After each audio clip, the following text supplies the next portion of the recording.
తమిళ super star Rajinikanth నటిస్తున్న latest చిత్రం కూలీ.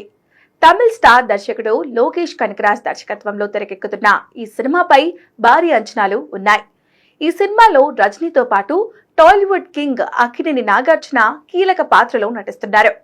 అలాగే కన్నడ స్టార్ ఉపేంద్ర, మలయాళ స్టార్ హీరో ఫహద్ ఫాసిల్ కూడా నటిస్తున్నారు. అంతకు మించి అన్నట్టు బాలీవుడ్ స్టార్ హీరో ఆమిర్ ఖాన్ కూడా కీలక పాత్రలో మెరవనున్నాడు. ఇక husky beauty Shruti Haasan heroine గా నటిస్తుండగా తాజాగా మరొక యంగ్ భామను తీసుకున్నారు.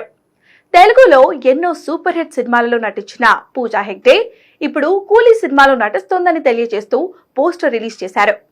లేటెస్ట్ స్కెడ్యూల్లో పూజా జాయిన్ అయినట్లుగా తెలిపారు. ఈ పోస్టర్ లో హాట్ లుక్ లో కేక పెట్టించేలా ఉంది పూజ.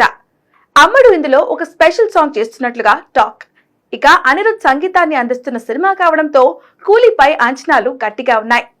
ఇప్పటికే ఈ చిత్ర టైటిల్ కు విడుదలైన గ్లింప్స్ కు అభిమానుల నుంచి అనూహ్యమైన స్పందన లభించింది.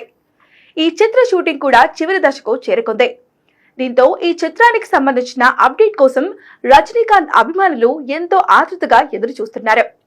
లేటెస్ట్ అప్డేట్ ప్రకారం త్వరలోనే ఈ చిత్ర టీజర్ రిలీజ్ కు ప్లాన్ చేస్తున్నారు. ఇప్పటికే పవర్ఫుల్ టీజర్ కట్ చేసినట్లుగా సమాచారం. మార్చ్ 14న దర్శకుడు లోకేష్ కనకరాజ్ పుట్టినరోజు సందర్భంగా కూలీ టీజర్ ను విడుదల చేసే ఛాన్స్ ఉంది అంటున్నారు. మరి కూలీ ఎలా ఉంటుందో చూడాలి.